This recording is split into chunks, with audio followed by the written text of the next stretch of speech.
अस्सलामुअलैकुम everyone, I hope you all are fine and fresh by the grace of almighty Allah. तो आज के इस वीडियो में हम एलसीएम एंड एचसीएफ एक साथ फाइंड आउट करना सीखेंगे 234 एंड 702 का बाय प्राइम फैक्टराइजेशन मेथड। तो सबसे पहले हम क्या करेंगे कि हम एचसीएफ और LCM by prime factorisation method के फाइंड आउट करना सीखेंगे, इसलिए हम सबसे पहले इन दोनों वैल्यूज़ के अलग अलग प्राइम फैक्टर्स फाइंड आउट करेंगे। तो चलें इनके प्राइम फैक्टर्स फाइंड आउट करते हैं। जब भी हम किसी वैल्यू के प्राइम फैक्टर्स फाइंड आउट करते हैं तो उसे प्राइम नंबर से ही डिवाइड करते हैं और कंप्लीटली डिवाइड करना होता है जब तक कि हमारे पास 1 ना आ जाए। इस वैल्यू के लास्ट में इवन नंबर है, यानी कि वैल्यू सबसे स्मॉलेस्ट प्राइम नंबर 2 से इजीली डिवाइड हो सकती है। तो 2 से डिवाइड करना स्टार्ट करेंगे। 2 के टेबल में 2 आता है 1 पे, 2 के टेबल में 3 नहीं आता, उससे छोटा नंबर 2 आता है 1 पे। 1 रिमाइंडर है, वो चला गया इस 2 के पास और चला गया इस 4 के पास और ये बन गया 14। 2 के टेबल में 14 बिल्कुल आता है 7 पे। अब हमारे पास ऑड नंबर आ चुका है। अब ये वैल्यू 2 से डिवाइड नहीं हो सकती। 2 के बाद जो नेक्स्ट प्राइम नंबर है वो है 3 और 3 से ये वैल्यू बिल्कुल डिवाइड होगी, क्योंकि 3 का डिविजिबिलिटी रूल है कि एक वैल्यू में जितने डिजिट्स हैं उनको प्लस करने के बाद अगर ऐसी वैल्यू है जो कि 3 का मल्टीपल है तो वैल्यू 3 से कम्प्लीटली डिवाइड हो सकती है। तो अगर हम इन तीनों को प्लस करें 1 + 1 2 एंड 2 + 7 9 9 3 का मल्टीपल है, यानी कि इस वैल्यू को हमने 3 से डिवाइड करना है। 3 के टेबल में लेकिन 11 नहीं आता, उससे छोटा नंबर 9 आता है 3 पे। 2 रिमाइंडर था, वो चला गया 7 के पास और बन गया 27। 3 के टेबल में 27 बिल्कुल आता है 9 पे। अभी भी ये वैल्यू 3 से डिवाइड होगी, क्योंकि 3 के टेबल में 3 आता है 1 पे और 9 आता है 3 पे। ये बन चुका है 13। 13 को हमने यहाँ 13 से ही डिवाइड करना है, क्योंकि 13 खुद एक प्राइम नंबर है।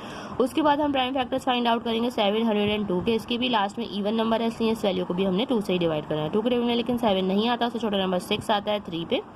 1 रिमाइंडर है, वो चला गया 0 के पास और बन गया 10। 2 के टेबल में 10 बिल्कुल आता है 5 पे और 2 के टेबल में 2 भी बिल्कुल आता है 1 पे।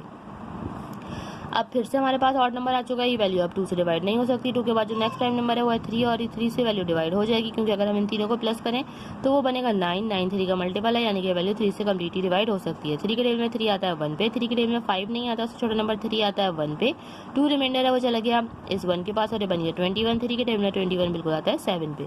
अभी भी वैल्यू 3 से डिवाइड होगी, क्योंकि 3 के टेबल में 11 नहीं आता, उससे छोटा नंबर 9 आता है 3 पे। 2 रिमाइंडर है, वो चला गया 7 के पास और बन गया 27। 3 के टेबल में 27 बिल्कुल आता है 9 पे।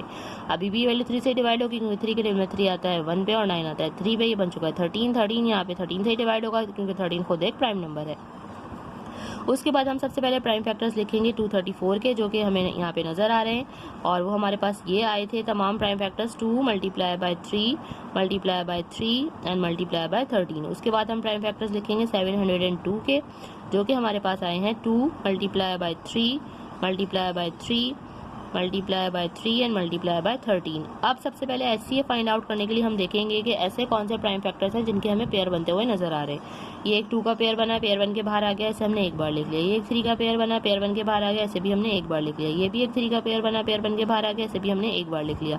उसके अलावा ये 13 का भी पेयर बनता हुआ नजर आ रहा है, इसे भी हमने यहाँ एक बार लिख लिया और कोई पेयर बनता हुआ नजर नहीं आ रहा। तो इन सबको हम कर देंगे मल्टीप्लाई, तो हमें पता चल जाएगा इसका HCF means highest common factor. तो चलिए जल्दी से मल्टीप्लाई करते हैं।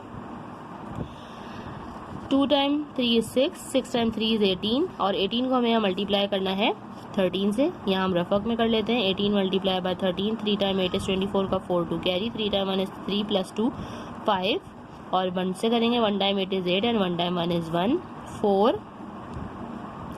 5 + 8 13 का 3 1 कैरी। 1 + 1 यहाँ हो जाएगा हमारे पास 2। मीन्स हमारा जो हाईएस्ट कॉमन फैक्टर है वो आ चुका है और वो है 234। अब इसका एलसीएम किस तरह फाइंड आउट करेंगे? एलसीएम हम क्या करेंगे, जो हमारा एचसीएफ का आंसर आया है 234 उसको लिखेंगे और जो रिमेनिंग फैक्टर्स हमें यहाँ नजर आ रहे हैं जिनका कोई पेयर नहीं बना था उन सबको यहाँ लिख देंगे। इत्तेफाक से हमारे पास एक ही ऐसा फैक्टर है जिसका कोई पेयर नहीं बना था, तो हम इसे यहाँ लिख देंगे और इन दोनों को कर देंगे जब हम मल्टीप्लाई, तो हमें पता चल जाएगा यहाँ पे लीस्ट कॉमन मल्टीपल। तो चलिए इसको यहीं पे हम इसे 3 से मल्टीप्लाई कर देते हैं और देख लेते हैं क्या आंसर आ रहा है। 3 × 4 = 12 का 2 1 कैरी। 3 × 3 = 9 + 1 10 का 0 1 कैरी। 3 × 2 = 6 + 1 7। मीन्स हमारे पास यहाँ पे जो लीस्ट कॉमन मल्टीपल है वो भी आ चुका है और वो है 702। देखा आपने कितनी जल्दी से प्राइम फैक्टराइजेशन मेथड को फॉलो करते हुए हमने इसका एचसीएफ और एलसीएम दोनों फाइंड आउट करना सीख लिया है। आई होप कि वीडियो आपको अच्छे से समझ आई है। अगर ये वीडियो आपको पसंद आई तो लाइक और शेयर जरूर करें और मेरे चैनल को भी सब्सक्राइब करें। इंशाल्लाह बहुत जल्द मिलती है आप सबकी नेक्स्ट वीडियो में। अपना बहुत ख्याल रखिएगा। अल्लाह हाफिज़।